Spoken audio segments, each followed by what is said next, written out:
Thank you, Pumla. First of all, let me take this opportunity of thanking the media for coming here since early this morning and to express regret for the delay.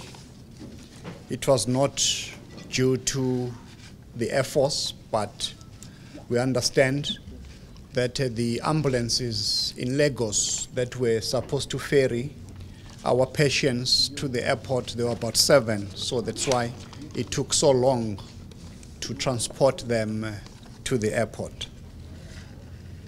But secondly, let us also again express our deepest condolences on the 84 South Africans who perished during the collapse of the synagogue in Lagos.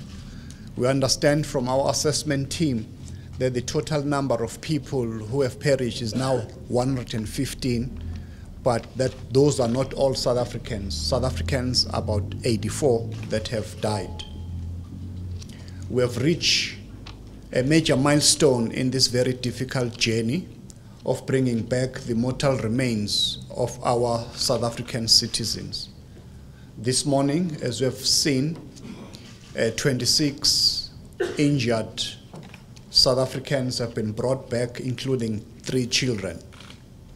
But I must add that there were only 25 who actually boarded the aircraft because one returned to the synagogue yesterday.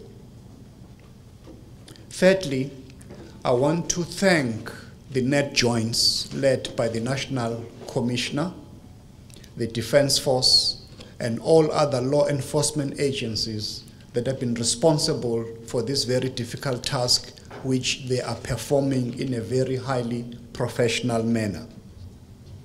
I want to thank the Defense Force, in particular the Air Force, for such a swift manner in which they've responded to the call of the President to leave no stone unturned in rising to the occasion to help South Africans who found themselves in this tragedy in Lagos.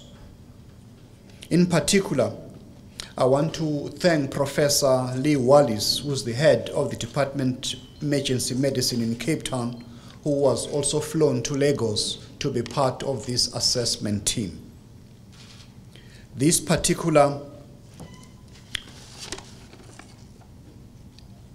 mission was led by Lieutenant Colonel Fanus Martin, who also arrived with this team this morning.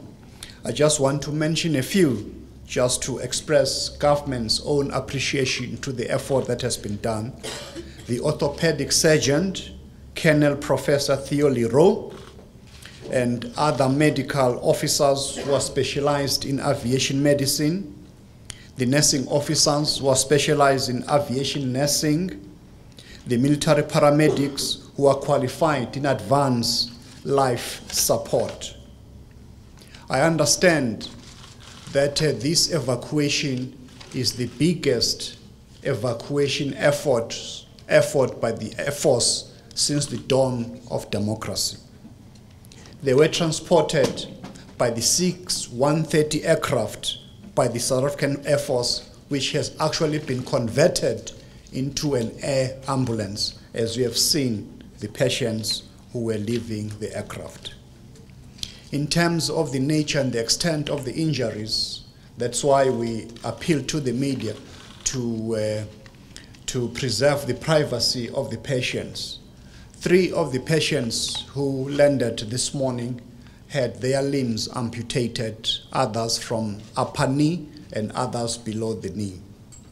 And one of them, who has been rushed to the hospital, the Steve Biko Hospital, developed gangrene during this tragedy, and their toes will be amputated. Others have fractured, others kidney failures. One of them is on dialysis. So that is the situation which we found ourselves today. The most difficult part now, the phase that we're entering in with our assessment team in Lagos, is now to start the effort of repatriating the 84 South Africans who have been identified to be deceased in this tragedy. That process will be dependent on the pace in which the assessment team is proceeding in Lagos, in particular the DNA that is being conducted as we speak, so that we are sure that all those that will be repatriating are South African citizens. And lastly, let me thank our President Zuma, who took the decision to establish this interministerial team with the specific purpose of assisting the deceased as well as the injured to be returned back to South Africa. And also to thank the Nigerian government for the cooperation that they've had with us in order to ensure that we execute this task as a matter of extreme urgency. We are keenly awaiting, as a South African government, the investigation that is being conducted by the Nigerian government so that we get at the bottom of the cause of the collapse of this building that has caused us this national disaster. I cannot express to you how sad this thing is, even seeing the injured in that aircraft. 3 children, 2 of whom have lost both parents. They're orphaned as we speak. So we are appealing to South Africans that as we are in the moment of grief, let's hold each other's hands so that this tragedy must be dealt in a manner that it deserves, and that is with dignity.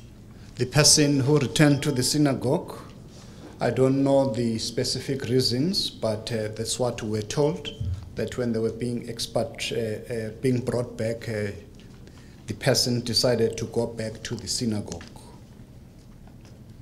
The orphan children, I think the Department of Social Development will be the one that will now start the process of how to best assist the orphans in terms of the policies and the laws of the South African government. On the issue of time, we would have wanted to bring them yesterday, the mortal remains of deceased South Africans. But as I've said, we are on a constant contact with our assessment team, who are based in Lagos as we speak. As soon as everything is done, we will be able to bring those mortal remains.